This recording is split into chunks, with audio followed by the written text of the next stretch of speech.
Esta es una producción de Grupo Fórmula. Encuentra más contenido como este en radioformula.mx.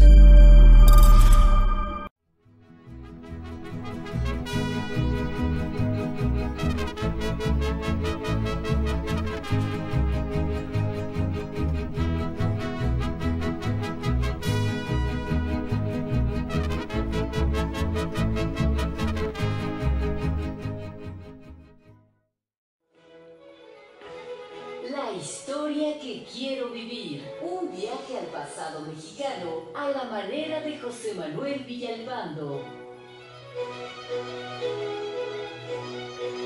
Amigas, amigos, muy buenas tardes tengan todos ustedes. Los saluda con el afecto de siempre José Manuel Villalpando, aquí en una emisión más de este programa, La historia que quiero vivir, que esta tarde transmitimos en vivo, aquí en vivo, en los estudios de Radio Fórmula, ya saben, y pueden sintonizarnos en el 103.3 de FM, en el 970 de AM aquí en la capital de la República Mexicana. Llegamos a muchas ciudades del interior del país, no a tantas como yo quisiera, porque ya saben que competimos contra la promoción de los autos de lujo, pero bueno, ya algún día los derrotaremos, porque pueden promoverse a otra hora, no los sábados en la tarde cuando estamos hablando de historia patria. Pero bueno, ese es mi punto de vista muy personal. Pero eso sí, llegamos a los Estados Unidos de América, a Puerto Rico, a Canadá y a todo el territorio nacional donde hay internet, así como a todo el mundo, gracias a la página www.radioformula.com.mx, que también es muy fácil de encontrar. Nada más le aprietan ahí, le dan su clic y de inmediato escucharán este programa. Les recuerdo, como siempre, que tenemos a su disposición varias líneas electrónicas para comunicarnos, dos de ellas, mi correo, villalpanhistoriador@gmail.com, y la página de Facebook, Villalpando y la Historia, donde ya tengo muchos mensajes que ahorita les voy a dar salida rápidamente para poder empezar a platicar del tema que nos ocupa el día de hoy. Por supuesto, y antes que se me olvide, y también lo quiero reiterar como siempre, que gracias a ustedes, a su atención, a su benevolencia, a su comprensión, compasión también a veces seguramente, este programa es el más escuchado de la Radio Nacional en México los sábados de 4 a 5 de la tarde. Repito, un galardón que hemos ganado, y digo hemos porque es ustedes y yo. Yo por estar aquí, pero ustedes por escucharme, eso es lo más importante. El tema de hoy es un tema ligerito, sí, va a ser un poquito ligero, no vamos a entrar a profundidades ni teóricas, ni tampoco biográficas como hace 8 días, que hubo muchos comentarios, creo que gustó mucho lo de Mechogo Campo, gracias, se los aprecio enormemente, pero ligerito porque bueno, ayer fue Día del Amor y de la Amistad, cosa que le agregaron aquí en México, y bueno, vamos a relatar algunas historias de amor ocurridas en nuestro país en aquellos ya muy remotos años, cuando ocurrió la intervención francesa y el Segundo Imperio, es decir, lo que pasó entre 1862 y 1867, primero con algunas ideas generales para después entrar a 4 o 5 casos muy concretos, algunos muy conocidos, otros, verán ustedes, desconocidos, pero que se refiere al amor de un hombre y de una mujer. En este caso, todas las mujeres que vamos a platicar el día de hoy son mexicanas. Como lo anuncié en el Facebook, ¿a los invasores les gustaron las mexicanas? Definitivamente, por supuesto, son guapas naturalmente y llaman la atención de los extranjeros, y aparte ellas estaban emocionadísimas porque venían miles y miles y miles de franceses, sobre todo, un poquito más de 30,000, más de 3,000 austriacos, más de 1,000 belgas, y aparte había por ahí diseminados alemanes de Bavaria específicamente, había polacos unos cuantos, había un puñado de daneses, bueno, había hasta turcos, había del Sudán, había de Argelia, en fin, eran casi 36,000 los soldados y oficiales extranjeros que invadieron a México, lo cual por supuesto pues va a despertar la emoción de las señoritas mexicanas, cosa que ocurre hasta el día de hoy, por donde quiera que pase una manada de turistas franceses o belgas o argentinos, bueno, nuestras chicas están ahí con la boca abierta mirándolos a ver quién cae. Eso pasa normalmente y no es desprecio a las mujeres. Creo que es simple y sencillamente la condición humana. Quiero empezar por algo importante. Perdón, de una vez rápidamente. Karen Valencia, muchísimas gracias. Ya estaba yo yendo de frente sin comentarlo. Sí, puede ser muy interesante hablar sobre Benito Juárez y doña Margarita, sobre don Porfirio y Carmelita. Claro, no me lo circunscriba a Carmelita, también doña Delfinita. Estas historias de amor son importantes. Voy a considerarlo para en esta semana o la semana o dentro de 2 semanas, porque a pesar de que hemos hablado de ellas, fíjense, he notado un fenómeno muy interesante. Primero, cada vez se incorporan más radioescuchas, cosa que agradezco infinitamente. Y segundo, cada vez también van creciendo los radioescuchas jóvenes que comienzan a interesarse y a ellos no les hemos platicado estas historias, por lo cual quizás valga la pena reiterarlas, aunque, repito, sé que lo hemos hecho en varias ocasiones. Así que también le agradezco infinitamente su atención.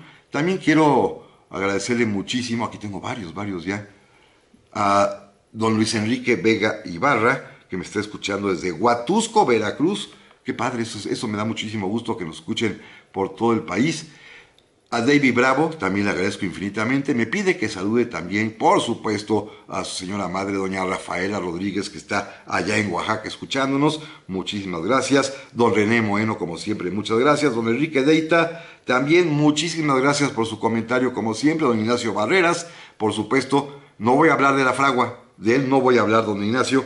Don Rafita Barrios, también como siempre. El padre Carlos, que hacía mucho que no nos escribía, está en Acapulco y ya nos está sintonizando, se lo agradezco infinitamente. Padre, qué gusto tenerlo por aquí. Don Carlos Prado desde Torreón, también se lo agradezco infinitamente. Don César González, también muchísimas gracias. Don Manuel de Jesús Palma Cadena, que nos está escribiendo, que nos escucha creo que desde Mérida, Yucatán. Y un saludo especial de cumpleaños a doña Lupita Ayala, que mañana cumple, de allá de Zamora, Michoacán, que ahora anda de visita en la Ciudad de México, de parte nuestra de aquí el programa, pero también de su hijo, que ya me escribió, David Reyes, para decirle que felicitemos a su mamá. Así que está usted doblemente felicitada, doña Lupita, y muchísimas gracias por su atención. También David Lara, desde Dresden, Alemania, nos está escuchando, muchísimas gracias. Que si ya está a la venta mi nuevo libro, no tarden en salir. Van a salir, como les había yo comentado, 2 consecutivos. Creo que la diferencia será 1 mes cada uno, pero yo los mantendré informadísimos de en cuanto estén disponibles. Creo que los 2, por lo menos uno sí, pero creo que los 2 tendrán también versión digital. Vamos al programa de una vez porque ya hay más mensajes, pero si no me entretengo demasiado, gracias por su atención, repito, como siempre. Y miren, pues sí, llegaron los invasores, miles de invasores, y se enamoraron de las mexicanas.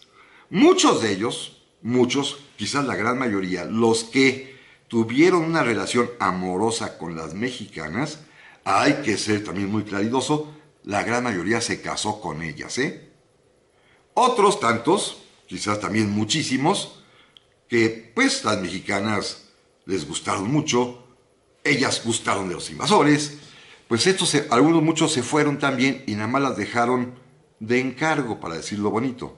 Dejaron hijos, sí, por supuesto, pero digámoslo en términos coloquiales antiguos, no les cumplieron. Quizá porque algunos eran casados en Francia o en Austria, quizá porque otros simplemente lo tomaron como una aventurilla, pero ellos sí se fueron y dejaron a las mujeres embarazadas. De ellos no voy a hablar porque pues hay pocas noticias, ya que las mujeres fueron muy pudorosas para eso. Pero en cambio vamos a hablar de las que sí se casaron con invasores. Hay una cosa bien importante. De inmediato, nuestro pueblo tuvo dos actitudes muy claras hacia estas chicas mexicanas, mujeres mexicanas, que se enamoraban y se casaban con los invasores. Algunos lo vieron con simpatía. Hubo quienes se burlaron.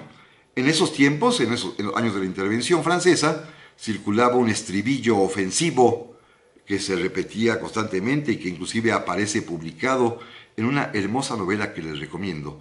Cuando puedan, léala, les va a gustar. Es romántica y cursi, pero muy bonita. El trasfondo es Maximiliano y Carlota, pero el tema de alrededor es una historia de amor muy bonita. La novela se llama Querétaro, de el escritor Juan A. Mateos. Bueno, es una novela hermosísima.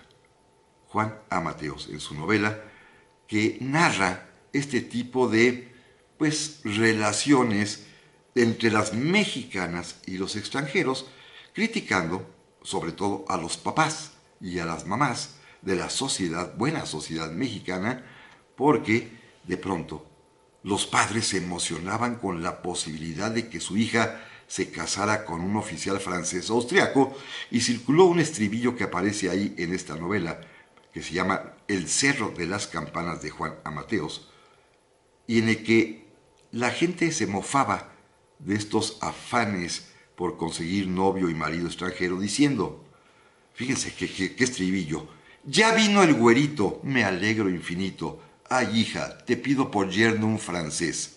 Y narra la historia de una familia en la cual el papá, el señor de Fajardo, está empeñado en que su hija se case con un oficial extranjero, pero ella ama a su novio Eduardo Fernández, que es un oficial del Ejército de la República. Entonces es una novela que pues, mezcla la trama patriótica, ¿verdad? Por supuesto, pero para colmo de males, al final de la novela, ella se casa con el mexicano, pero la mamá de ella, una señora de sociedad, abandona al marido y se escapa con un soldadón francés. Esa es así como que la lección para los señores de Fajardo por andar buscando alojar en su casa a oficiales invasores que terminan robándole a la esposa, que seducida por un soldadote francés, eso sí, de la más baja estofa, se va a Francia. Pero no, la historia en realidad corre por otro lado porque es una novela, y hay que decir simple y sencillamente que estas mujeres no tuvieron un conflicto que hoy en día le achacan a las mujeres que hacen esto, de ser traidoras a la patria. ¿Es una traición a la patria enamorarse de un extranjero invasor? Pues fíjense que yo creo que no. Y las propias mujeres mexicanas que así lo hicieron tampoco lo consideraron. Vamos a ver hoy varios ejemplos y les aseguro que ninguna se sintió traidora a la patria. Volvemos enseguida.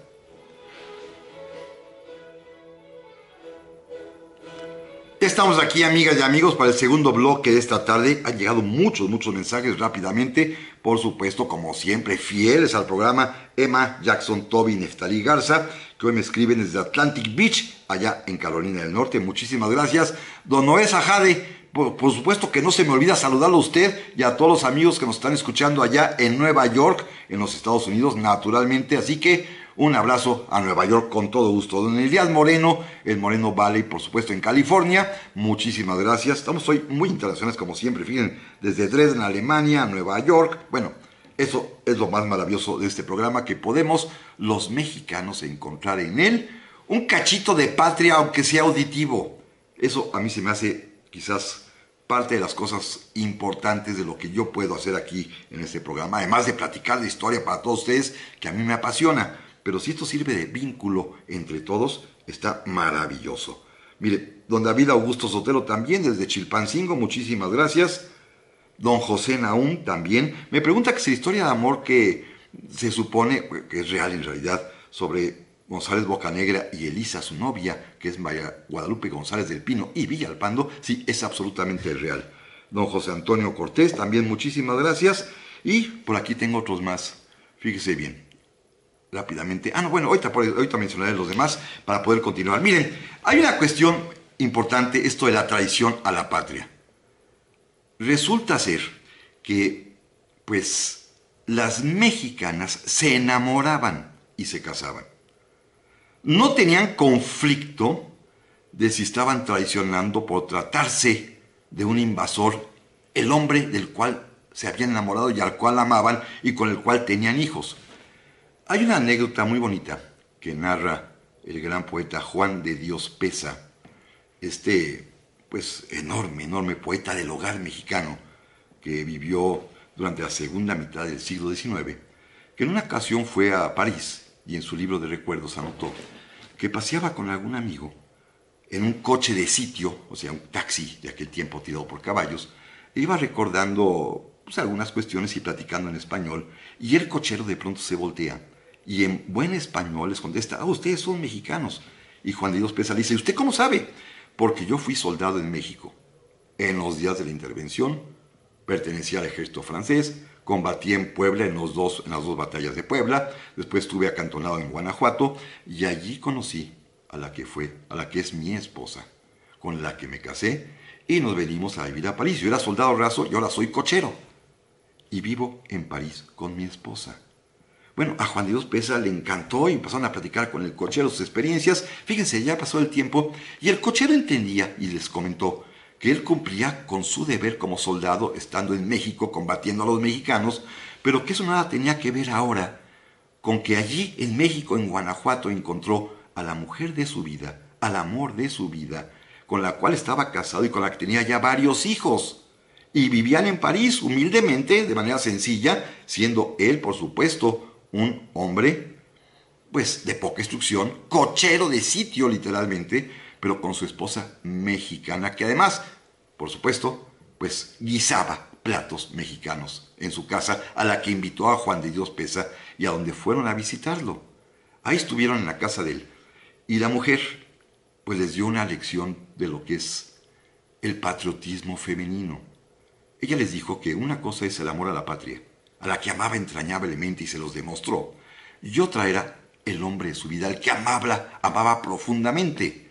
No había contradicción, no había choque entre ambas cosas, y simple y sencillamente, pues, debo decirles que esta mujer maravillosa, para demostrarle el amor a la patria a Juan de Dios Pesa allá en París, casada con un soldado intervencionista, les dijo a sus hijos en español, porque en esa casa se educaba a los niños en español, que afuera en la calle y en la escuela hablaban francés. Era una casa ya bilingüe. A ver, hijos, vamos a poner una música y van a cantar. Y la mujer le dio cuerda a una cajita musical, de estas que tenían un pequeño cilindro con puntitos. ¿Se acuerdan que tocaban piezas muy, muy bonitas estas cajitas? Y la pieza era precisamente el himno nacional mexicano. Y los niños comenzaron a cantar el himno nacional en español, allí en París. Juan de Dios Pesa acabó emocionadísimo, tanto que llegó a escribir esta anécdota de lo que es el amor a la patria y el amor de una mujer.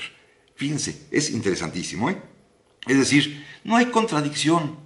Si aman a un hombre que es extranjero, aunque sea el invasor, bueno, pues así pasa. Es como si le echamos la culpa de traidoras, en la época de la independencia, por ejemplo, a todas las mujeres que eran esposos, que sus esposos eran realistas, que también eran mexicanos, ¿eh?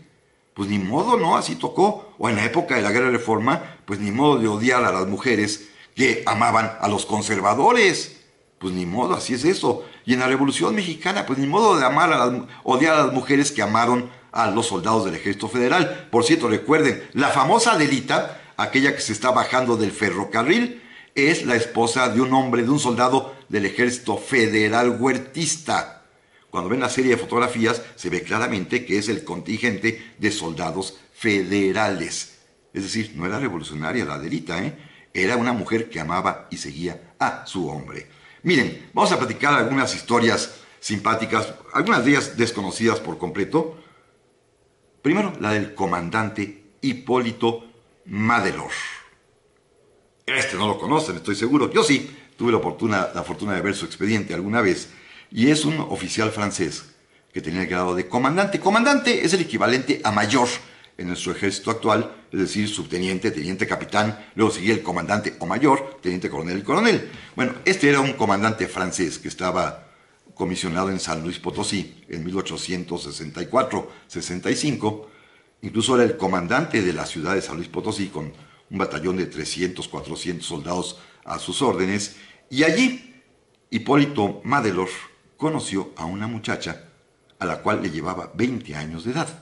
Esta muchacha, una pues bella chiquita de 17, 18 años, se llamaba Antonia Viviana de San Juan y Ugalde. Y pues se enamoraron. Ella pues temerosa porque es un hombre mayor, le llevaba 20 años de edad, pero él aclaró inmediatamente su situación y lo hacían los soldados franceses y los austriacos de una manera legal. Fíjense, cuando algún soldado invasor quería o pretendía casarse en México, no podía hacerlo si no contaba con la autorización primero de su comandante general, en este caso el mariscal Bazaine, quien para darla pedía informes a Francia y en el Ministerio de Guerra francés le remitían un certificado de soltería.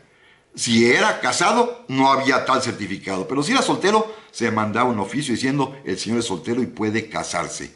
Es decir, tenían bien controlados a sus soldados para que no cometieran el delito de bigamia. Así que se pedía el permiso hasta Francia, regresaba el permiso y pues en ese momento ya pues resultaba que podía casarse libremente, y el comandante Hipólito Madelor se casó con esta muchacha, Antonia Viviana de San Juan y Ugalde. Pero esta es parte de la historia. Fíjense bien, cuando se casa, a los pocos días fallece su suegro. Así que su suegra quedó viuda. La suegra tenía 44, 45 años de edad, también era una mujer muy joven en realidad, que quedó viuda muy pronto. Y un buen día, Antonia, la esposa ya de Hipólito, le dijo: oye, hoy mi mamá va a tener un invitado porque yo creo que se va a casar. Ya tiene un pretendiente. Y el comandante Madelor dijo: oye, pues qué maravilla, pues sí, hoy lo vamos a conocer. Imagínense el chasco y la sorpresa maravillosa, que el pretendiente con el que finalmente se va a casar su suegra es el soldado asistente ordenanza del propio Hipólito Madelor, el que le limpiaba las botas, el que preparaba su uniforme, el que le atendía al caballo, el que estaba, digámoslo así, a su servicio como su camarero, como su valet, como su ordenanza, como se dice en términos militares, un hombre mayor, un soldadón ya de 60 años de edad, sedujo o enamoró a la viuda, a la mamá de Antonia Viviana, y se casó con ella. Los cuatro se fueron a vivir a París. Simplemente diré que Hipólito Madelor, con el tiempo alcanzará el generalato, va a combatir como coronel en la guerra franco-prusiana, ascenderá después a general de brigada y va a ser uno de los que reciban y platiquen allá, tiempo después, ya en 1911, a don Porfirio en París. Pero es un hombre que agradecía a México y nuevamente le dijo: yo fui a su patria a cumplir con mi deber, le dijo a don Porfirio como soldado, pero en México encontré a la mujer de mi vida.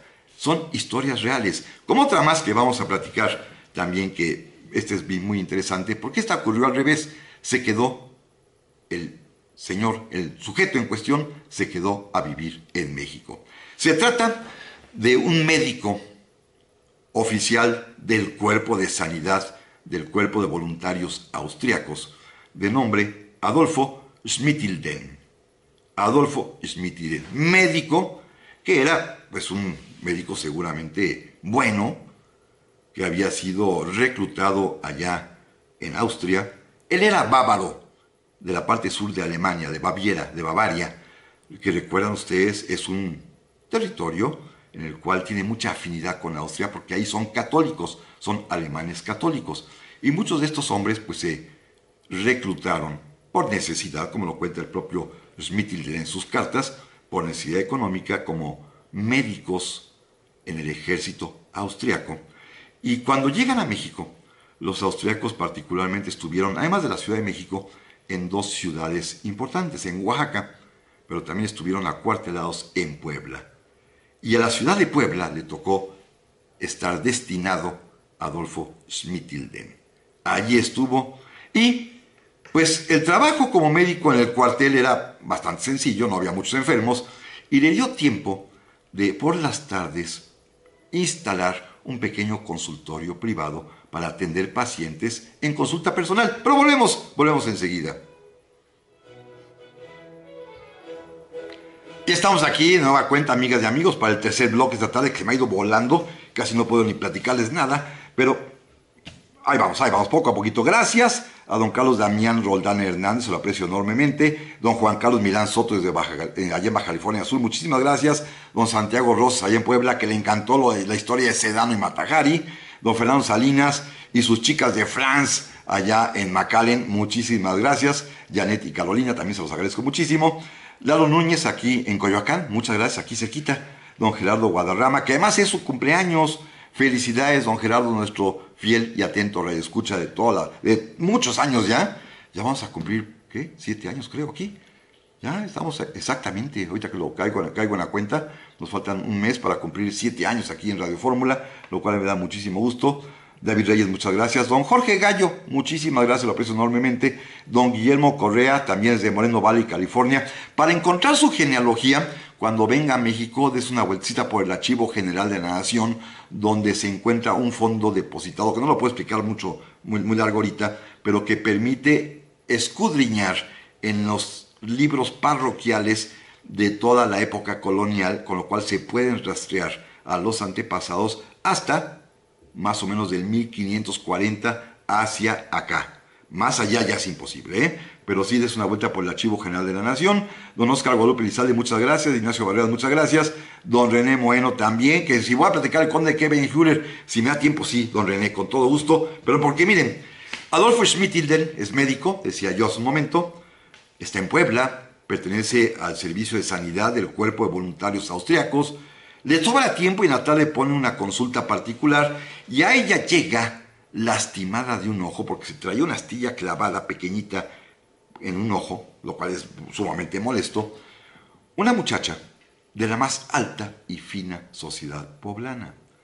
Ella se llama Gertrudis García Teruel, le decían Tules, por supuesto, Tulita, como le dicen a las Gertrudis, y naturalmente, bueno, por casualidades de la vida, Schmidt-Hilden es un experto oftalmólogo. En aquel tiempo los médicos no tenían especialidades como las conocemos hoy en día, pero sin embargo a él le había gustado mucho estudiar la cuestión del sentido de la vista y había estudiado y leído y se había informado de todos los avances en materia oftalmológica. Esto era como que su, pues no especialidad, pero sí su afición particular. Así que con sumo cuidado, con unas pequeñas pincitas, después de haber limpiado y anestesiado un poco el ojo y haberlo desinfectado, extrajo la astillita y pues él procuró estar atento a la evolución satisfactoria de su paciente. Tanto que se enamoraron.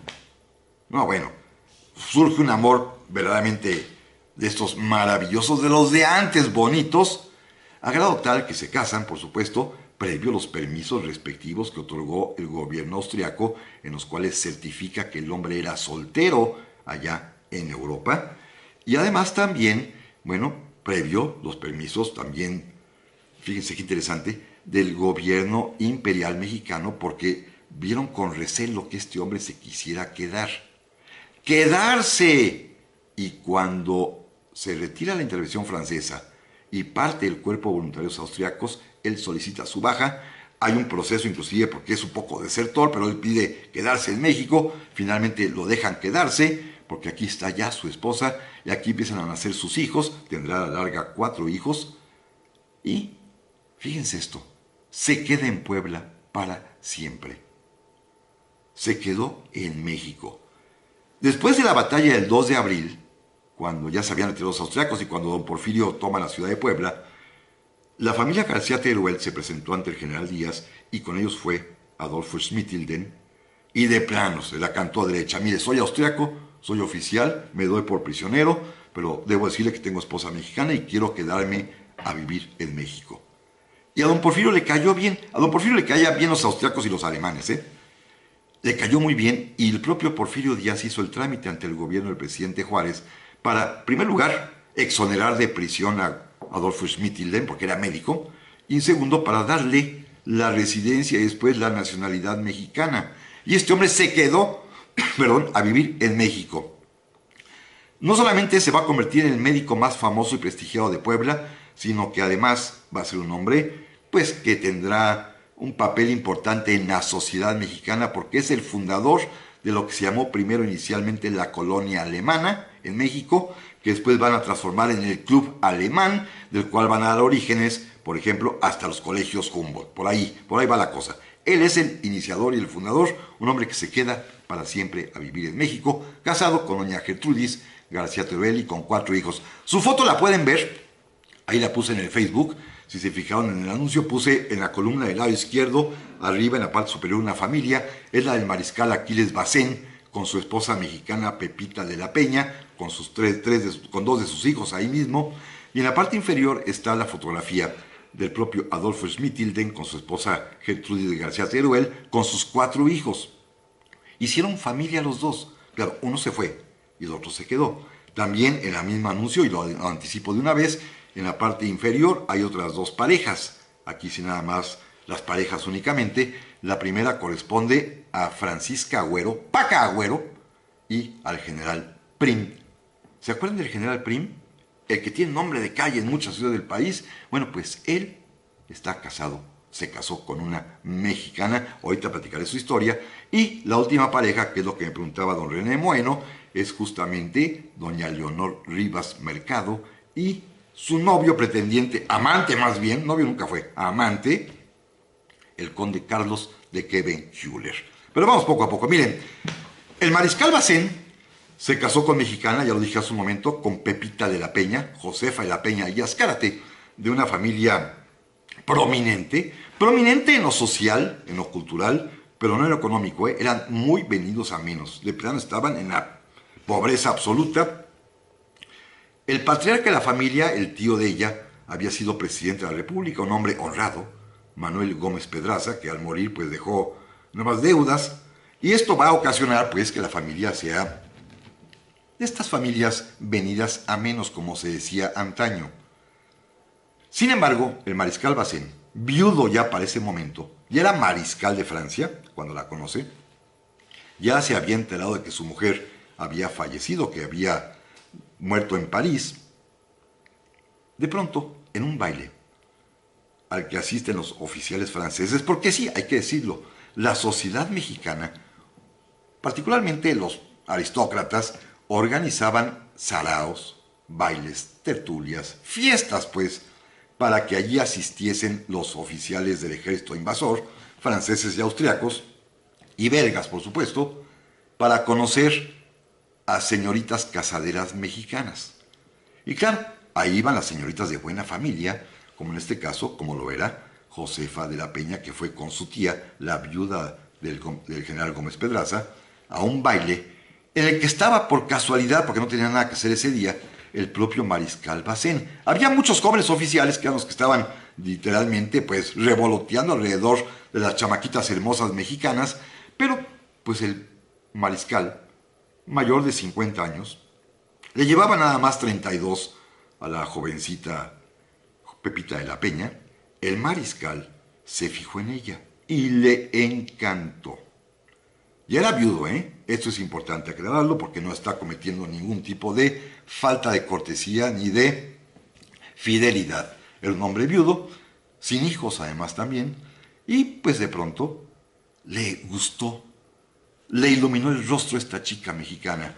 Por supuesto, como era el hombre más poderoso del imperio, más que el propio emperador, investigó, se enteró quién ella, dónde vivía, cuál era su condición, circunstancia, y como si fuera un adolescente enamorado, el mariscal Bazán empezó a hacer cosas inusitadas, aparecerse en el balcón, llevarle flores y chocolates, o como chamaquito actual, ¿han visto los muchachos que andan en moto o en bicicleta como la derrapan y la levantan enfrente de la casa de la novia o frente a la novia para impresionarla? Bueno, él hacía lo mismo, pero no en moto, a caballo.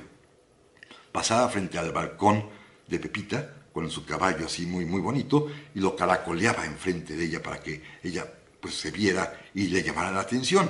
Poco a poco lo consiguió. Se enamoraron. Hay que decir que fue un amor correspondido. Ella lo amó profundamente, a grado tal de que se van a casar previa autorización que da el emperador Napoleón III, quien certifica que Bazán es viudo y por lo tanto técnicamente soltero y puede contraer matrimonio, y se casan en una boda que fue la noticia social de México en aquel año de 1865. Claro, las malas lenguas decían que era así muy cursi, como si fuera revista Hola, que era mayo unido a diciembre. La chamaquita que estaba en su primavera, de los 17, 18 años de edad, y este hombre, fíjense, en aquel tiempo cincuentón, que ya estaba, según ellos, en el invierno. Pero bueno, es un decir, ¿no? Se casaron, van a ser razonablemente felices, y ella pues va a ocupar un lugar muy singular en México, porque es la esposa del comandante en jefe del ejército invasor, mujer más poderosa que Carlota, y el marido más poderoso que Maximiliano, pero sin embargo, en la propia corte los hacían como a un ladito porque pues no estaba un lugar destinado para ellos, porque son simplemente los soldados y los militares franceses. Pero Maximiliano le hace un regalo muy importante, el Palacio de Buenavista, ese que está allí en Avenida Puente Alvarado, lo han visto, donde está el Museo de San Carlos, un palacio hermosísimo. Maximiliano se lo regaló para que allá habitara el mariscal Bazán y su esposa Pepita Peña. Van a tener 3 hijos, el primero de ellos, los padrinos van a ser Maximiliano y Carlota. Después, cuando ya Pepita se vaya con su marido a Francia, el segundo hijo lo van a bautizar el emperador Napoleón III y la emperatriz Eugenia, y el tercer hijo, el último, se lo va a bautizar el rey Alfonso XII allá en Madrid. Así que Sus hijos fueron ahijados de reyes. Volvemos enseguida. Ya estamos aquí, amigas y amigas, para este último bloque de un programa que hoy se fue rapidísimo. Don Marco Federico, gracias. Sí, un día voy a hablar del tema al contrario, mexicanos que se casan con extranjeras y se van a vivir a otros países. Eso es también bien interesante, don Marco Federico, gracias. Don Ignacio Barreras, gracias otra vez. Doña Patricia Aro, gracias por su recomendación, efectivamente. Y yo soy parte, estoy suscrito a Family Search y a Genianet también.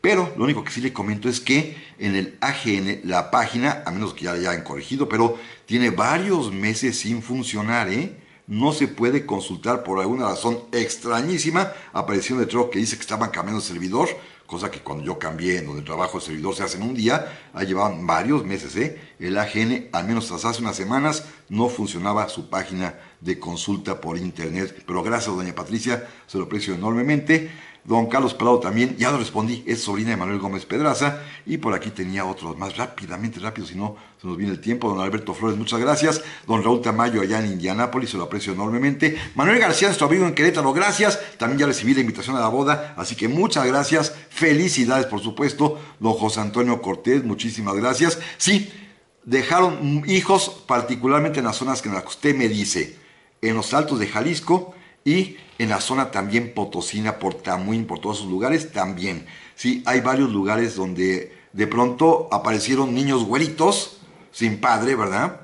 Y que pues ostentan todavía a la fecha, más o menos porque los franceses finalmente sí los registraban, pues apellidos de origen francés. En la zona potosina y en la zona de los Altos de Jalisco sí hay esos casos que son producto justamente de estas mujeres que fueron abandonadas por estos también pelafustanes franceses que anduvieron por allí.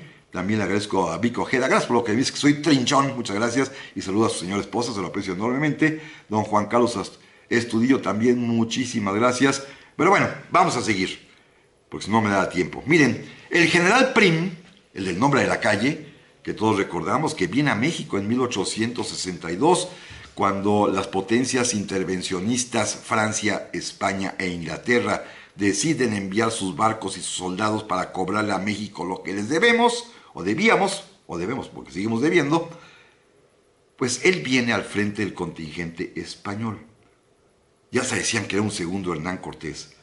Pero recuerden que es él el que descubre la trampa francesa de que en lugar de venir a reclamar un dinerito, vienen a intervenir para imponer un espurio imperio.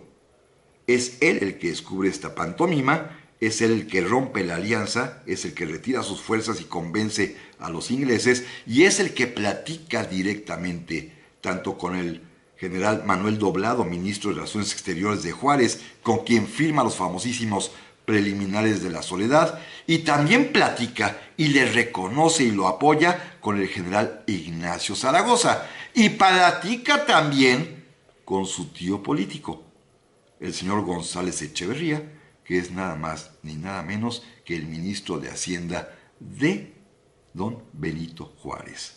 Porque su esposa, que vive en París, le dijo claramente: mira, don Juanito Prim, vas a ir a México y México es mi patria. Así que, cuidadito. Y él vino y cuidadito, respetó profundamente a México porque se lo pidió. Y así lo sentía, porque además era de tendencia liberal, porque así lo sintió claramente. Cuando llega a México es algo muy peculiar porque se dedicó a dos asuntos fundamentalmente. Por supuesto, a la cuestión política a la que iba. Él era finalmente el representante de España, era el delegado de los países intervencionistas para la firma de los tratados de la Soledad, entrevistarse con el general Zaragoza. Inclusive Zaragoza, Prim visitó los cuarteles de Zaragoza y pasó revista a sus tropas, se portó afectuosísimo con México, pero también habló con su tío político, repito, el ministro de Hacienda de Juárez, porque quería ver cómo iban las cosas con los muchos bienes, haciendas y ranchitos que su esposa, Paca Agüero, Francisca Agüero, tenía en México, así como la oyen. Así que él estaba casado con mexicana rica, a la que conoció en París, de la que se enamoró, ella también se enamoró, y es el mismo caso que estamos platicando de las diferencias de edades. Ella tenía 17, 18 años y él ya era un cuarentón, cuando se enamora de Paca Agüero. La mamá era viuda y fíjense que pasó algo muy curioso porque la mamá de Paca Agüero, la hermana del Ciro González Echeverría, pues era una mujer que tenía 45, 47 años de edad y ella pensaba que Juan Prim quería con ella.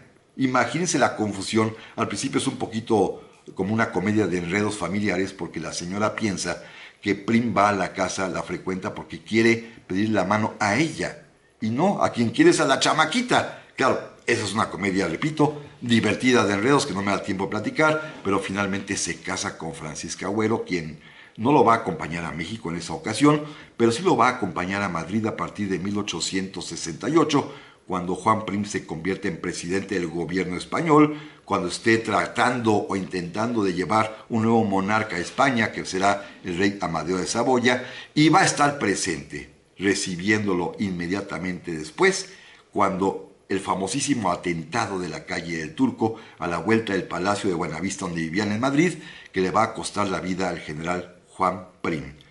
Paca Agüero permaneció en el lecho de muerte del general los 2 días que duró su terrible agonía. Dicen que le ayudaron con un venenito, pero ella no se separó de su marido. Tuvieron 2 hijos, niño y niña, inclusive es algo muy simpático porque las fotografías que conocemos y que ustedes pueden encontrar en internet, en Google, los muestra claramente a los niños vestidos como china poblana ella y como charro mexicano al niño, fotografía tomada en Madrid. Así que ella era gozosamente mexicana. Claro, vivía en Europa porque tenía medios de fortuna más que suficientes, pero vivió mientras estuvo vivo el general Juan Prim, duró y vivió muy feliz a su lado. Fíjense que cuando Maximiliano fue ejecutado, el general Prim le mandó una carta a don Benito Juárez para felicitarlo por el triunfo, por la victoria de la República Liberal en México, y el presidente Juárez le respondió una nota muy bonita de puño y letra del presidente Benito Juárez, en la cual le decía que México le agradecía muchísimo a don Juan Prim y Prats las atenciones y el respeto que había mostrado hacia nuestra patria y que siempre le estaríamos agradecidos y reconocidos. Y fue cierto.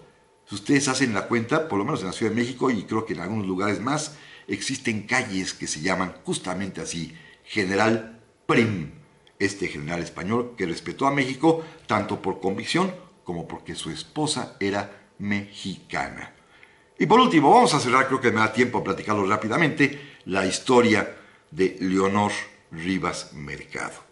Una muchacha de la alta sociedad mexicana, una hermosa mujer, según aparece en la pintura que de ella hizo el gran artista Juan Cordero, que como era parte de la aristocracia, la casaron muy joven, desde los 16 años de edad, con otro ricachón aristócrata mexicano, también miembro de una prominente familia. La de ella era importante, los Rivas Mercado. Todos hemos oído hablar de la fama.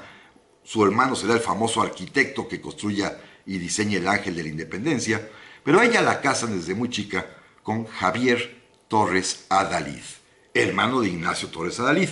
Familia, las dos prominentes, muy ricas, y particularmente su fortuna se basaba en que eran dueñas de casi todas las haciendas pulqueras de México y tenían también a su cargo y eran propietarios de todos los centros de distribución de pulque y de las propias pulquerías de la Ciudad de México, así que eran hiper ricos. Ya tenía 4 hijos cuando se enamoró del conde Carlos de Kheven-Hüller, que llegaría a ser coronel del ejército austriaco, comandante del regimiento de húsares del emperador en los días del imperio. Y a él también le encantó la mujer, pero por supuesto no se veían más que en los saraos, en las fiestas, en los paseos, en las procesiones, en los desfiles, y nunca ninguno de los dos dio ningún paso más allá de las miraditas, más allá de las sonrisas, más allá de los suspiros. Nadie se atrevió a nada porque ella era una mujer casada y bien casada, como decía en aquel tiempo. Pero sucedió que la noche del día 19 de junio de 1867, cuando llega a México la noticia de que Maximiliano ya fue ejecutado esa mañana muy temprano en Querétaro, ese día la ciudad se rinde y por la noche entran las tropas republicanas al mando de Porfirio Díaz y todos los oficiales en ese momento austriacos y franceses que permanecían en México, fueron conminados a presentarse en Palacio Nacional como prisioneros. Y Kevin Hüller, que era un joven muy atrabancado, pues él no quería caer prisionero y se fue corriendo por las calles, quizás deliberadamente, y pasó, dice que por casualidad, así se lee en su propia memoria, por casualidad, bajo el balcón de Leonor Rivas Mercado, la esposa de Torres Adalid. Ella lo vio, le preguntó que dónde iba, él dijo que trataba de esconderse, y fíjense qué romántico, ella lo invitó a que se escondiera en su casa, pero no en su casa, en su recámara. Le aventó unas cuerdas, el otro trepó por la pared, se brincó al balcón, pernoctó con ella, por supuesto, con todo lo que sucede cuando se pernocta, y ella resultará embarazada. Tiene 15 hijos de Rivas Mercado, bueno, 14 y 1. Rivas Mercado, hay que decir, reconoció a este hijo que se llama Agustín Torres Rivas, pero la marca y la prueba final del adulterio la pude encontrar años después, cuando en el Archivo General de Notarías encontré ya el testamento de Javier Torres Rivas. A sus 15 hijos, bueno, a 14 hijos les repartió todos sus bienes y a uno, a Agustín, no le dejó nada.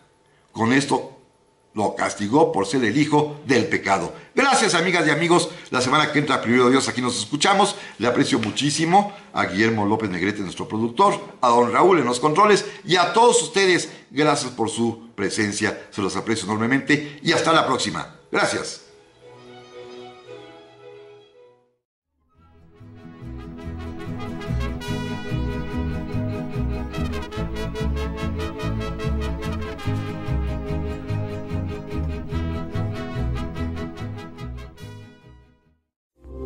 Esta fue una producción de Grupo Fórmula. Encuentra más contenido como este en radioformula.mx.